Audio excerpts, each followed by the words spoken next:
Assalamualaikum warahmatullahi wabarakatuh. Alhamdulillah, siang ini kami masih diberi kesehatan sehingga kami dapat menjalankan tugas sebagaimana seorang dosen. Izinkan saya memperkenalkan diri, nama saya Rosihan, dosen Prodi Kebidanan D3 Kebidanan Poltekkes Kemenkes Semarang. Dan salah satu materi pembelajaran yang saya ampu adalah ilmu kesehatan masyarakat. Materi ini memang sesuai dengan basic pendidikan saya, yaitu S1-nya saya ngambil kesehatan masyarakat dan S2-nya kami mengambil epidemiologi. Selanjutnya saya paparkan rencana pembelajaran semesteran. Perlu saya sampaikan bahwa ilmu kesehatan masyarakat itu diberikan pada semester 4 dengan SKS 2. Kemudian untuk pengampu mata ajarnya itu tim, saya sendiri sebagai koordinatornya, dan satu lagi teman dosen yang bernama Titi Mursiti SSIT MKes.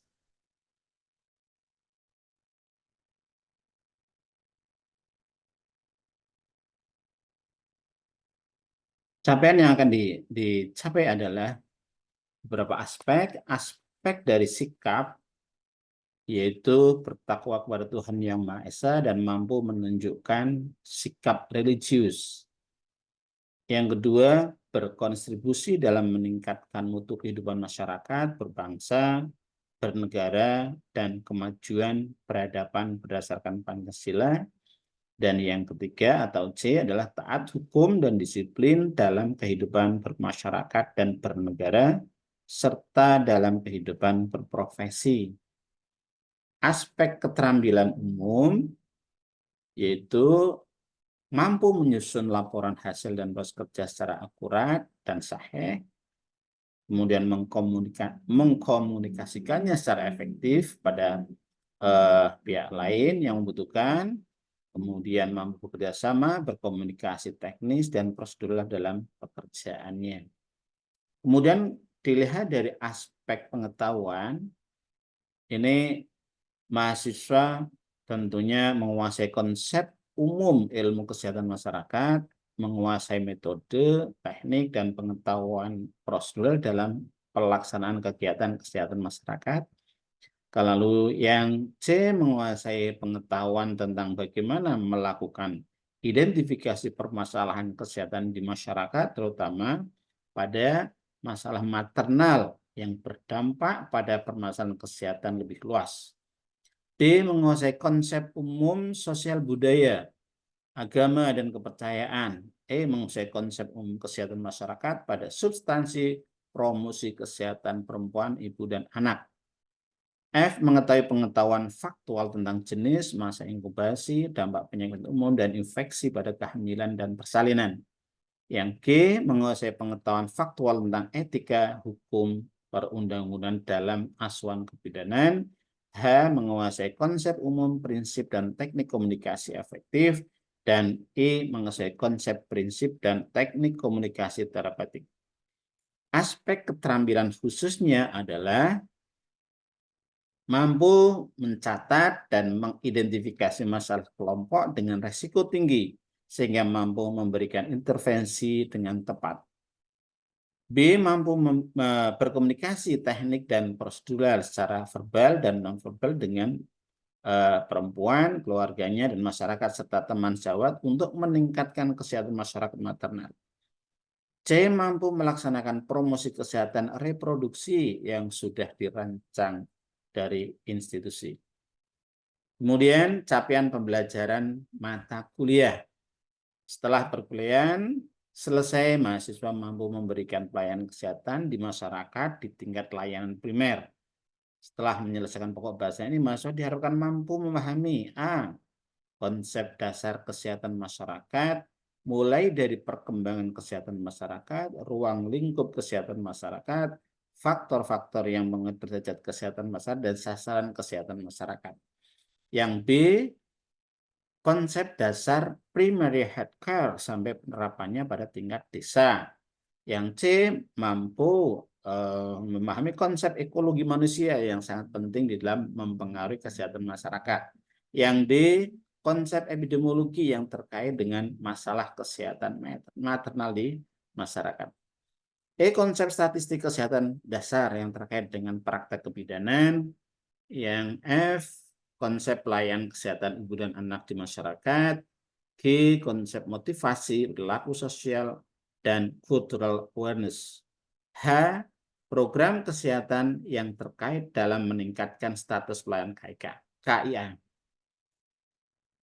I, sistem jaminan pelayanan kesehatan, konsep kesehatan reproduksi, dan masalah-masalah kesehatan reproduksi yang sering terjadi. J, konsep promosi kesehatan, model dan prinsip promosi menyiapkan media promosi kesehatan. K, mencegah atau konsep pencegahan dengan tahapan-tahapannya. Yang L, konsep pemberdayaan masyarakat dalam mendukung peningkatan kesehatan masyarakat. Kemudian deskripsi singkatnya pada mata kuliah ini adalah mata kuliah ini memberikan kemampuan kepada mahasiswa tentang kesehatan masyarakat meliputi konsep pelayanan kesehatan ibu dan anak di masyarakat, konsep-konsep dasar kesehatan masyarakat, primary health care dan promosi kesehatan. Kemudian program kesehatan yang terkait dengan peningkatan status pelayanan KIK, sistem jaminan pelayanan kesehatan, epidemiologi dan statistik kesehatan dasar yang terkait dengan praktek kebidanan, kemudian tahap-tahap pencegahan penyakit dan pemberdayaan peran serta masyarakat. Dengan ini saya sampaikan ya, rencana pertemuan yang terdiri dari 16 pertemuan, 14 pertemuan di klasikal, kemudian 2 itu untuk kegiatan UAS dan UTS.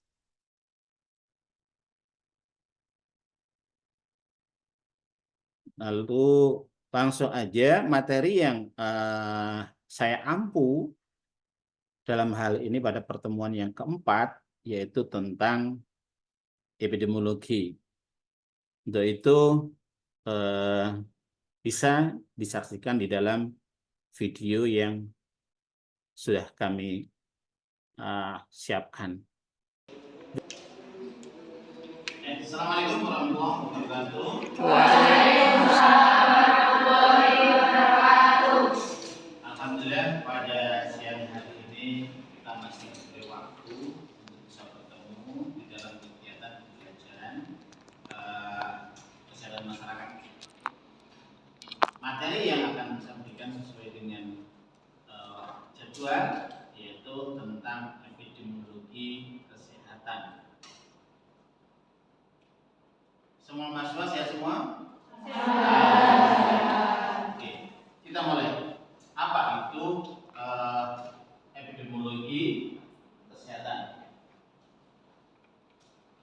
Apa yang akan saya sampaikan pada siang ini adalah terkait dengan mengenai tokoh atau mengenal epidemiologi, definisi epidemiologi, unsur epidemiologi, kemudian mata epidemiologi dan fungsi epidemiologi. Epidemiologi sendiri itu dari bahasa Ibrani aslinya, ya, ini yang terjadi kepada penduduk atau rakyat atau masyarakat. Ya. Nah, ini ada beberapa tokoh pengembang epidemiologi, ada yang namanya Anton Tanenberg, ini penemu mikrobiota dari bakteri, kemudian Robert Koch, ini penemu TBC, ya. Kemudian ada Jenner, ini metode pencegahan cacar, yaitu vaksinnya yang terkenal adalah Kopok, ya. Kemudian ada lagi yang namanya Max van Berkelder, ini memberikan satu teori bahwa organisme itu kalau masuk di dalam tubuh ini menyebabkan penyakit bila jumlah penyakit cukup untuk menimbulkan penyakit. Jadi kalau jumlahnya nggak cukup maka tidak akan menimbulkan penyakit. Ini seperti itu. Kemudian ada yang namanya John Snow. Ini penemu wabah kolera. Wabah kolera itu satu penyakit yang tanda gejalanya adalah muntah dan pilek-pilek. Ya. Kemudian ada lagi tokoh selanjutnya adalah James Lin. Ini bila seseorang kurang vitamin C maka dapat menimbulkan penyakit. Artinya apa? Bahwa vitamin C itu ternyata bisa meningkatkan pertahanan tubuh. Ya, maka banyak-banyaklah mengkonsumsi vitamin C. Kemudian ada Dale and Hill, ini terkenal sebagai bapak epidemiologi klinik. Dia mengamati bahwa banyak dokter yang mati, ya, banyak dokter yang mati ternyata mereka itu ada hubungannya dengan rokok berat. Ya, makanya kalau cari pacar jangan yang ya. Kemudian ini Hippocrates, ini terkenal bapak kedokteran, ya. Dia membuat satu konsep bahwa penyakit terjadi karena ada kontak dengan jasad hidup.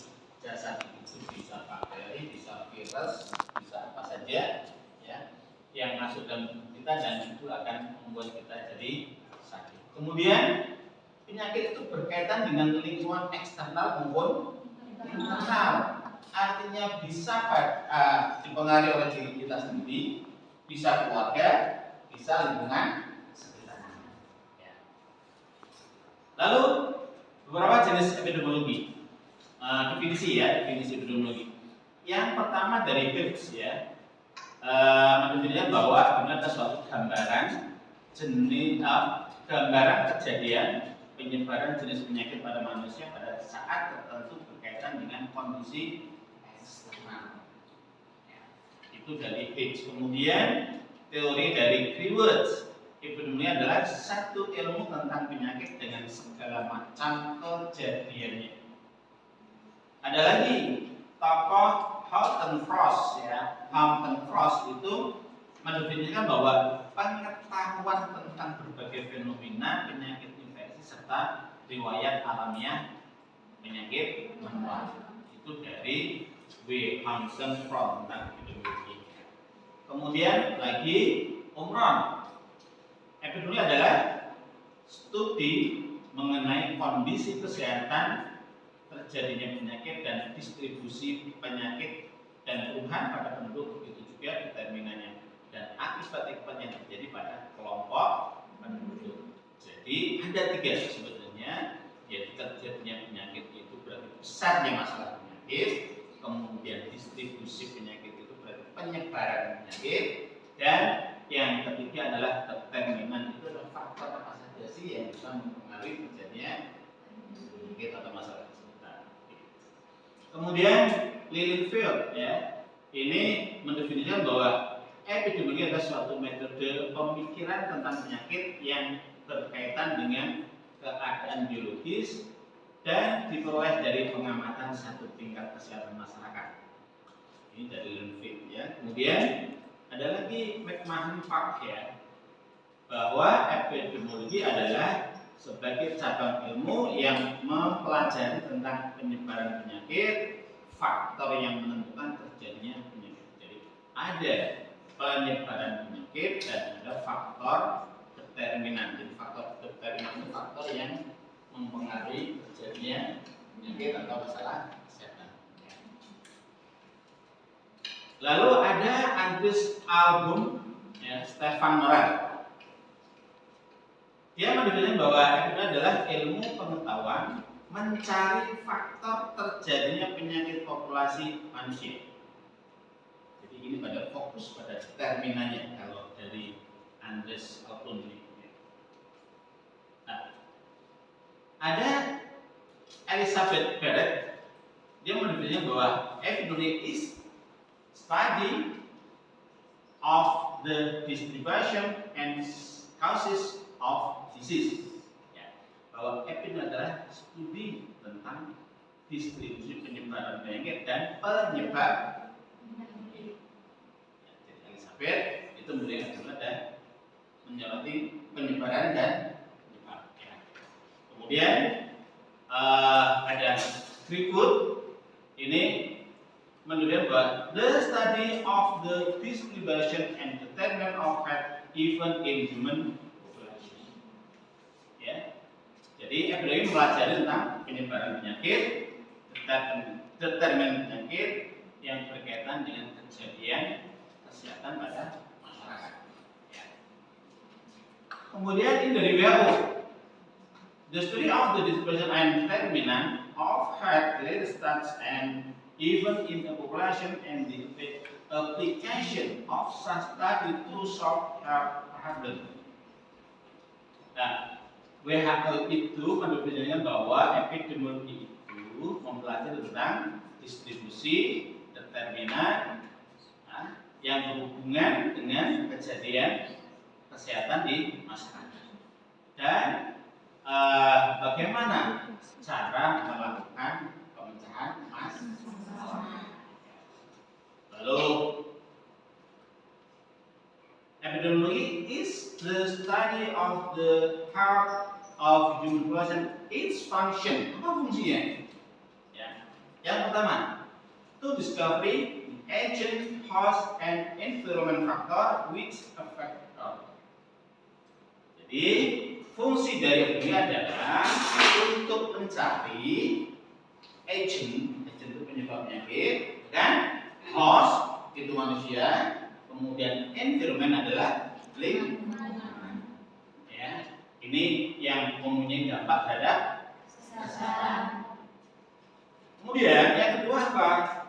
Yaitu untuk mencari to determine the relative importance of cause of illness, disability, and death. Ya. Jadi untuk mencari determinan yang relatif penting yang menyebabkan atau bisa menyebabkan orang sakit, orang cacat atau tidak mampu, ya, ketidakmampuan dan kematian. Kemudian yang ketiga, to identify the section of the population which have the greatest risk from specific cause of ill health, in order that the indicated action may be directed appropriately.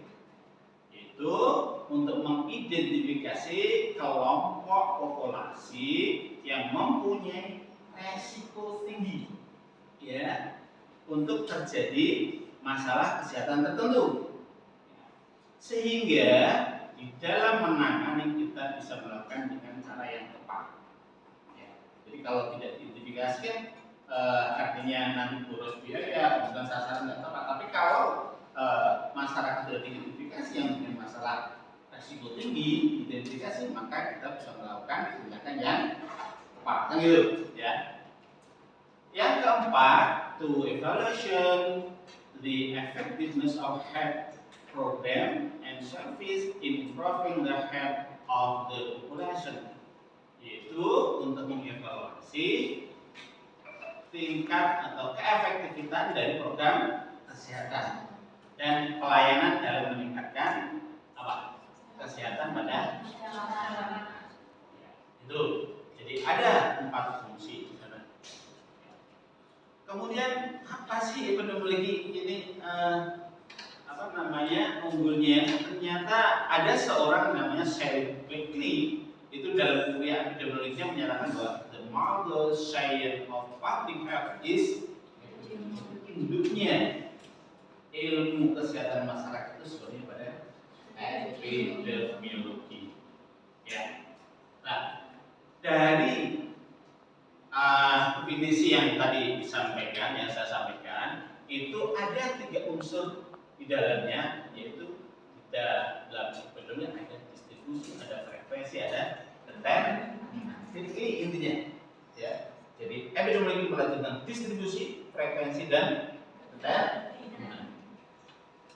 Kita lihat distribusi. Distribusi itu bisa dilihat dari faktor manusia. Ya, manusia bisa dilihat dari karakteristik usia, pekerjaan, sosial, ekonomi, jenis kelamin, dan lain-lain. Ini semua bisa mempengaruhi masalah kesehatan. Kemudian juga pilihan dari place atau tempat itu antara lain kota, desa, pegunungan, pantura, wilayah padat penduduknya, kurang padat, restoran dan sebagainya. Ini semua juga bisa mempengaruhi masalah kesehatan. Kemudian yang ketiga ini menurut time adalah waktu. Ya, musim kemarau karena ada penyakit yang sukanya menyerang pada musim penghujan, periode tertentu atau sepanjang tahun dan sebagainya. Kemudian macam epidemiologi. Epidemiologi ada dua, deskriptif dan analitik. Ya, apa itu deskriptif? Epidemiologi yang mempelajari tentang frekuensi dan distribusi. Jadi frekuensi dan distribusi. Kemudian yang dilihat apa? Ya, yang dilihat adalah bahwa epidemiologi itu akan menjawab siapa, siapa atau kelompok masyarakat mana yang terserang masalah. Kemudian di mana where serangan itu terjadi, kapan waktu serangan itu terjadi, berapa besar atau frekuensi masalah kesehatan itu terjadi. Jadi untuk deskriptif itu menjawab who, where, when, dan how ya. Kemudian yang satu lagi adalah epidemiologi analitik. Ini yang akan menjawab apa? Pertanyaan why. Kenapa masalah kesehatan itu terjadi? Ada apa? Nah, epidemiologi yang menekankan pada pencarian jawaban terhadap penyebab terjadinya frekuensi penyebaran serta munculnya masalah. Ya, apa? Di situ akan mencari jawaban why. Ya, kemudian dianalisa untuk mencari hubungan dari faktor-faktor yang mempengaruhi terhadap masalah kesehatannya. Nah, ini yang akan menjawab apakah faktor A mempengaruhi penyakit AIDS. Apakah faktor B mempengaruhi penyakit E tadi? Ya, itu kan dicari. Nah, mencarinya apa? Ya tadi dari manusia, tempat, dan waktu. Apakah manusia karakter tertentu itu ada hubungannya? Apakah waktu tertentu itu ada hubungannya? Apakah tempat tertentu itu ada hubungannya? Ya, ini pembagian dari epidemiologi. Jadi epidemiologi itu ada dua, deskriptif dan analitik. Deskriptif itu nanti yang belajar prevalence, kemudian cross sectional study, kemudian kalau analitik itu studinya adalah ada non eksperimen dan eksperimen. Non eksperimen itu bisa cohort study, case control study, dan ekologi study. Kemudian yang eksperimen itu ada clinical trial dan community. Ya, saya kira itu paparan yang bisa saya sampaikan. Mungkin ada pertanyaan? Silakan. Kasih waktu 5 menit untuk bertanya. Tidak ada pertanyaan? Kalau nggak ada pertanyaan, saya akan kasih penugasan. Yang pertama, tugasnya adalah ambil 5 keluarga dari tetanggamu. Diasumsikan sebagai kelompok orang yang terkena penyakit tertentu. Paham ya? Jadi 5 tetangga, anggap aja itu semua kena penyakit yang sama. Oke. Yang kedua, lakukan identifikasi karakteristik umur, pendidikan, pekerjaan, jenis kelamin, dan status ekonomi. Kemudian yang ketiga, buat rekapan jadi satu tabel dari 5 keluarga. Ya. Kemudian yang terakhir, bacalah dari masing-masing karakteristiknya. Kalau ini terkumpul dari satu mahasiswa, 5 keluarga, satu keluarga ada 4 kali 5, 20 kali mahasiswa. Jadi ada data yang cukup banyak bisa dikumpulkan. Gitu ya? Ya. Saya kira itu. Ya, terima kasih atas perhatian. Mudah-mudahan ini bermanfaat. Ya. Ini saya tampilkan Healthy, satu program yang bentuk aplikasi yang dipakai di Poltekkes Kemenkes Semarang, yang disebut dengan Health Education Based on Learning and Training Intensive. Ini adalah materi yang saya ampu